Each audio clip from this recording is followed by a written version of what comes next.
But Makes sense. But if this golf club's, in fact, this is leading all the time, I'm throwing it out off a kind of, look, it's not a true arc. Let's call this like let's say that's more of a draw and a fade. But also, it's not just the direction here. You see, it's where the club is relative to the handle. If this is lagging, suddenly now that's a very different delivery as opposed to me throwing the club. I could be swinging it in the same direction here in terms, but that's why these swing machines aren't totally realistic, because the orientation of the golf club is three-dimensional.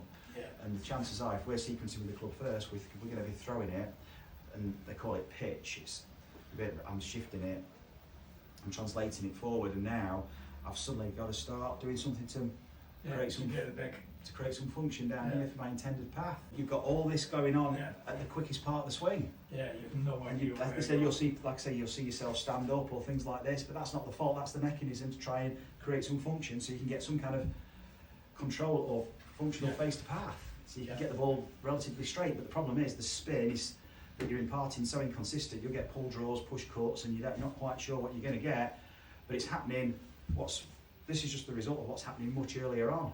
So sequentially, if you've got the golf club trailing you, now you're moving it into a place where you're giving your body the opportunity to use this in a functional way to at least impart the spin you intend, right to left or left to right.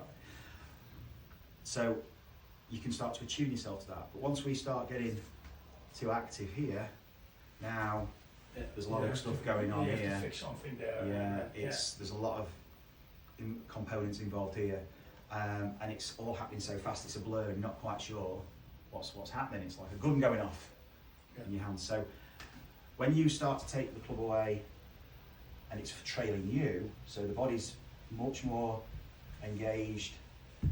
It's initiating the movement, so the arms of the club are reacting, like we saw in the video.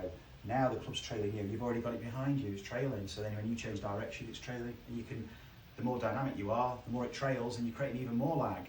And that lag allows the club to fall, and the centre of mass is falling behind the pivot, so now the pivot can rotate and throw it out.